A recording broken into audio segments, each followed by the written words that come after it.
क्योंकि उसका नाम राकेश किशोर है। क्या तुम्हारा बाप लगता वो? तुम्हारा ससुरा लगता वो कि तुम उस पे केस नहीं बुक करते? और कोई पोस्टर उठाता है तो 1300 लोगों पे केस बुक हो जाता है, 40 गिरफ्तार हो जाते हैं। इंसाफ की जगह पर इस तरह की हरकत हो रही है और दिल्ली की पुलिस उसको गिरफ्तार भी नहीं करती। मुबारक हो तुम्हारी बहादुरी पर, मुबारक हो कि तुम खामोश बैठे हो। अरे अगर चीफ जस्टिस कंप्लेन नहीं करते तो तुम तो एक्शन ले सकते थे। सुप्रीम कोर्ट का फैसला आया कि मस्जिद तुम्हारी नहीं है। सुप्रीम कोर्ट का फैसला ट्रिपल तलाक के बारे में आया। सुप्रीम कोर्ट का फैसला कई चीजों पर आया, मगर जो संविधान को मानते हैं, जो संविधान को मानते, उन्होंने कहा कि हम कोर्ट के फैसले से खुश नहीं है, यह फैसला गलत है। क्या हमने धर्म का नाम लेकर किसी पर जूता उठाया? यह इंसाफ है, यह हमारे मुल्क का माहौल है जिस देश के लिए हमने और आपने क्या क्या हमारे बुजुर्गों ने कुर्बानियां दी। दलितों को रुसवा करने की कोशिशें की जाती हैं। हम दलित भाइयों से कह रहे हैं कि पहचानो इन लोगों को। बीजेपी तुम्हारी दोस्त नहीं बन सकती, मोदी तुम्हारा हमदर्द नहीं बन सकता। अगर उसका नाम राकेश किशोर नहीं होता, उसका नाम असद होता, क्या करते पुलिस बीजेपी वाले? उसको बोलते उठाओ, कनेक्शन वहां से है, पड़ोसी मुल्क से आया, आईएसआई आईसिस क्या क्या खोलते थे। बताओ मोदी जी, क्या आपकी सरकार और आपकी पॉलिसियां जिम्मेदार नहीं है? बताओ ये लोग कौन है? ये वो लोग हैं जिनको नरेंद्र मोदी की हुकूमत ने ताकत बख्श दी। ये वो लोग हैं जिनके दिलों में जहर उगल दिया गया। ये वो लोग हैं, आज भी राकेश किशोर बोलता है कि मुझे किसी चीज की परवाह नहीं है। भारत के प्रधानमंत्री, दिल्ली की पुलिस आपके मातहत आती है और आप खाली एक बयान दे दिए, ये बहुत गलत हुआ। और मेरे अजीज दोस्तों और बुजुर्गों, सबसे शर्मनाक हरकत हमारे भारत के सुप्रीम कोर्ट में हुई कि एक शख्स जिसका नाम राकेश किशोर था, इसने चीफ जस्टिस के इजलास में कोर्ट नंबर 1 में चीफ जस्टिस के सामने जूता उतार कर फेंक दिया उसके कोर्ट में। इसका नाम क्या था? राकेश किशोर। हमारे भारत की सबसे बड़ी कोर्ट, सुप्रीम कोर्ट के जज जो है वो दूसरे दलित जज हैं।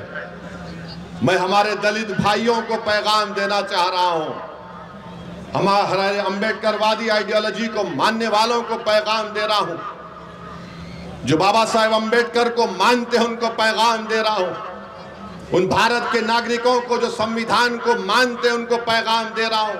ये तारीखी सरजमीन में खड़े होकर बोल रहा हूं, चीफ जस्टिस ऑफ इंडिया के कोर्ट में एक शख्स अपना जूता उठाकर चीफ जस्टिस के कोर्ट में फेंकता है। मेरे भाई आप बताइए क्या हो रहा है? और जब उस शख्स ने नारा क्या लगाया, सुप्रीम कोर्ट के चीफ जस्टिस के इजलास में नारा क्या लगाया कि सनातन धर्म का अपमान नहीं सहेगा हिंदुस्तान। उसने नारा लगाया और अपनी जेब से उसके कागज भी निकला, उसमें लिखा था कि सनातन धर्म का अपमान नहीं सहेगा हिंदुस्तान। हम मोदी से पूछना चाह रहे हैं, मोहन भगवत से पूछना चाह रहे हैं, नीतीश कुमार से पूछना चाह रहे हैं, बताओ इस शख्स में इतनी हिम्मत कैसे आई कि वो सुप्रीम कोर्ट के चीफ जस्टिस के इजलास में जाकर जूता उठाकर भारत के दूसरे दलित चीफ जस्टिस ऑफ इंडिया की तरफ फेंके। नरेंद्र मोदी 11 साल आपके प्रधानमंत्री की मौजूदगी में इस तरह का जहर फैला दिया आपने। इसको हिम्मत कैसा हुई इस राकेश किशोर को? इसको ताकत कहां से मिली? इसने क्यों लिखा ये कि सनातन धर्म का अपमान नहीं सहेगा हिंदुस्तान? बताओ मोदी जी, क्या आपकी सरकार और आपकी पॉलिसियां जिम्मेदार नहीं है? जबकि सुप्रीम कोर्ट के चीफ जस्टिस ने कोई फैसला नहीं दिया, कुछ बात नहीं कि एक ओरल ऑब्जर्वेशन था उनका, मगर इसको तकलीफ हुई इस राकेश किशोर को, इसने चीफ जस्टिस ऑफ इंडिया के इजलास में आकर जूता उठाकर फेंक दिया। उसको अब तक गिरफ्तार नहीं करी पुलिस। अगर उसका नाम असद होता तो अब तक मुझे गिरफ्तार कर लिया जाता। नाम क्या था? राकेश किशोर। ऊपर वाले हैं, बड़े लोग हैं, हम कमतर हैं। सुनो मेरे दलित भाइयों, चीफ जस्टिस ने कहा कि मैं कंप्लेन नहीं करूंगा, ठीक है, मगर मैं बड़ी इज्जत के साथ चीफ जस्टिस के इस फैसले को नहीं मानता, क्योंकि सवाल आप पर जूता फेंकने का नहीं है। क्योंकि आए दिन हम देखते हैं कि दलितों को पीटा जाता है, मारा जाता है, मूंछ अगर रखते हैं या अगर घोड़े पर बैठकर अपनी बारात निकालता है तो नहीं निकालने दिया जाता। चीफ जस्टिस ने कंप्लेंट नहीं की, हम मानते हो सही नहीं था, मगर दिल्ली पुलिस को क्या हुआ? दिल्ली पुलिस 100 मोटो एक्शन ले सकती। और मैं आपको बता रहा हूं, देश को बता रहा हूं, जब हमारी संसद पार्लियामेंट में 2 नौजवान कूद गए संसद में, याद है? कूदे थे। कूदने के बाद एक धुआं उन्होंने छोड़ा, उन पर अनलॉफुल एक्टिविटीज प्रिवेंशन एक्ट लगाया गया। भारत के प्रधानमंत्री, दिल्ली की पुलिस आपके मातहत आती है और आप खाली एक बयान दे दिए, ये बहुत गलत हुआ। अरे आपको तो ये करना चाहिए था कि आप उस शख्स पर जिसका नाम राकेश किशोर है उस पर यूएपीए लगाते। यूएपीए लगाते, पुलिस खुद से कंप्लेन कर सकती है। अगर उसका नाम राकेश किशोर नहीं होता, उसका नाम असद होता, क्या करते पुलिस? बीजेपी वाले उसको बोलते उठाओ, कनेक्शन वहां से है, पड़ोसी मुल्क से आया, आईएसआई, आईसिस, क्या क्या खोलते थे। और ये शख्स कह रहा है कि सनातन धर्म का अपमान नहीं सहेगा हिंदुस्तान। मोदी जी, फर्क उसमें और दूसरों में यह है कि जिस जगह पर मस्जिद को शहीद कर दिया गया था, कोर्ट का फैसला आया कि किसी ने नहीं तोड़ा। सुप्रीम कोर्ट का फैसला आया कि मस्जिद तुम्हारी नहीं है। सुप्रीम कोर्ट का फैसला ट्रिपल तलाक के बारे में आया। सुप्रीम कोर्ट का फैसला कई चीजों पर आया। हालिया यही सुप्रीम कोर्ट ने इंटरिम ऑर्डर दिया वक्फ कानून के ऊपर, जिससे हमको नुकसान होगा, मस्जिदों को नुकसान होगा। मगर जो संविधान को मानते हैं, जो संविधान को मानते, उन्होंने कहा कि हम कोर्ट के फैसले से खुश नहीं है, यह फैसला गलत है। क्या हमने धर्म का नाम लेकर किसी पर जूता उठाया? बताओ ये लोग कौन है?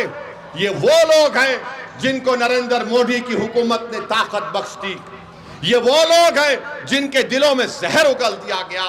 ये वो लोग हैं, आज भी राकेश किशोर बोलता है कि मुझे किसी चीज की परवाह नहीं है, मुझे कोई गम नहीं है कि मैंने चीफ जस्टिस ऑफ इंडिया के सामने जूता उठाकर फेंका।